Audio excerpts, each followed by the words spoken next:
orange balloon thought could mock me, wriggling in the breeze as it evaded the darts I threw at it. But even in the face of one humiliating failure after another, and 3 trips to the ATM, I never wavered in my determination. I popped the orange balloon in the top row, and the red one on the bottom row, and the green one right in the middle. And in the end, I popped 10 balloons. Those balloons felt like the balance in my bank account as I purchased more and more darts to hurl at them. In the end, I was triumphant. In the end, I claimed my prize. A giant, inflatable banana that proclaimed to the world not only that I went to the state fair, but that I was a winner. The giant stuffed teddy bear, the oversized stuffed SpongeBob SquarePants, the massive tie-dye unicorn.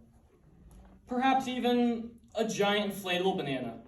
Most of us have the willpower and common sense to try resisting winning these prizes at the state fair, and I won a giant inflatable banana at the state fair.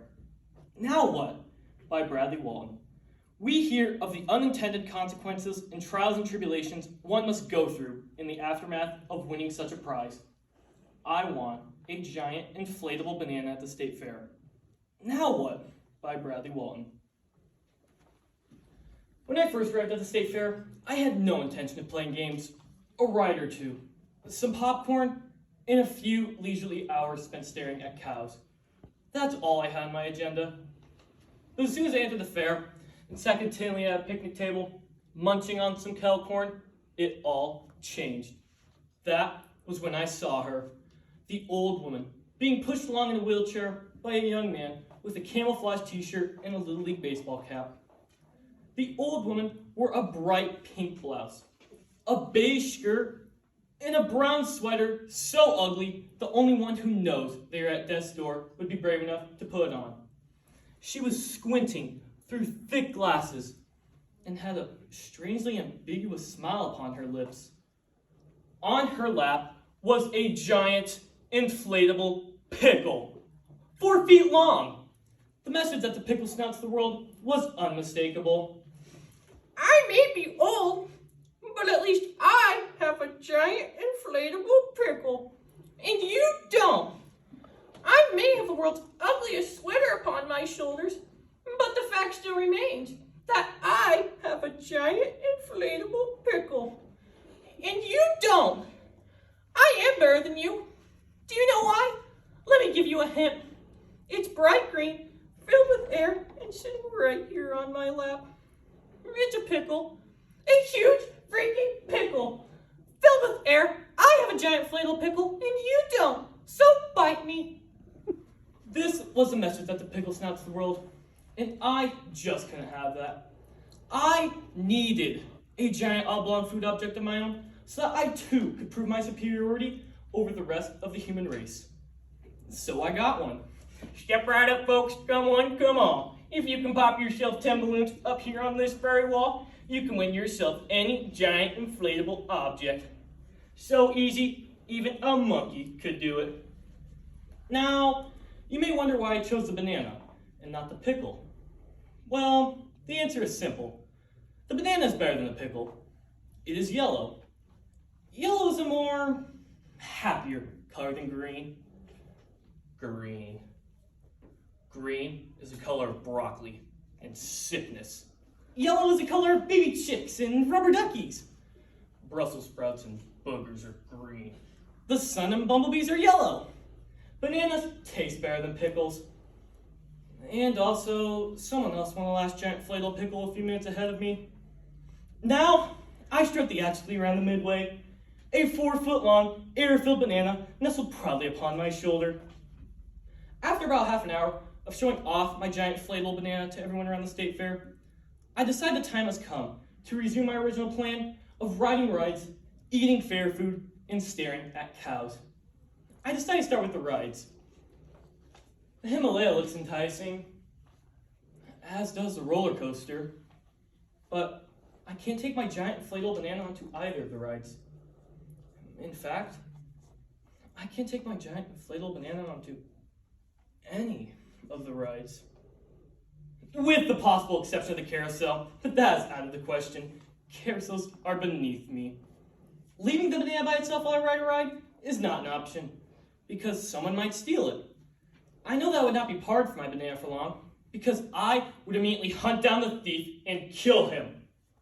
The problem lies in the fact that I might go to jail for the killing part, and in doing so, be separated from my banana again, during which time someone else might steal it, and by the time I got out of jail, my banana would be so long gone that I would be unable to hunt the second thief down and kill him. And even if I did, I would be setting myself up for an endless loops of thefts, killings, and jail time during which I'd only see my banana on visiting hours on days when it happened to not be stolen. It saddens me to realize that rides are a pleasure I must sacrifice in order to wield my giant inflatable banana. I take one last look at the roller coaster and press on. Rides are out of the question. But there are still cows to be seen. On my way to see the cows, I stopped to purchase a drink in order to wash down my kettle corn. It is difficult to pull money out of your wallet without putting the banana down. But I manage. Using your mouth to tear open a straw while holding both the drink and the banana is significantly more difficult, and I spill my drink. Fortunately, some of it splashes onto my banana, and I am able to lick it off. So, my beverage is not completely wasted. I tell myself I am no longer thirsty and press on. As I enter the livestock area, the sights, sounds, and smell of the cows envelop me. A feeling of contentment fills my soul. Cows are gentle, tasty creatures. I am at peace. It is a peace which is abruptly shattered when I notice a brown heifer eyeing my giant inflatable banana with unusual curiosity. The cow averts its gaze, but it is too late. I am on to her game. I glance around. None of the other cows are looking in my direction. Do they believe their feigned innocence will be able to take me unaware? They think to trample me in a stampede and steal my banana when my guard is down? I back slowly away from the cows, my eyes unblinking. Even where I nearly slip and fall, I do not see what I almost slipped in. My eyes remain on the cows. My banana shall not be violated. As soon as I am safe from the horror of the cows, I return to the midway. I see a woman throwing darts in an attempt to win a prize of her own. I think, what would happen if one of those darts were thrown at my banana? This banana is not so different from those poor balloons I popped in order to attain it. I pause for a moment of reflection. This banana is a symbol of the fragility of human life and of the sacrifices that must be made in order to prove they are greater than others. Tonight, I have sacrificed soda, rides, and peaceful bovine communion. This weighs heavily upon me. I look at the banana, the object of my desire, my treasure, my shackle. I got what I wanted, but did I know the true meaning of that which I sought? I did not. I crave only simplicity and happiness. The time has come to rid myself of this banana.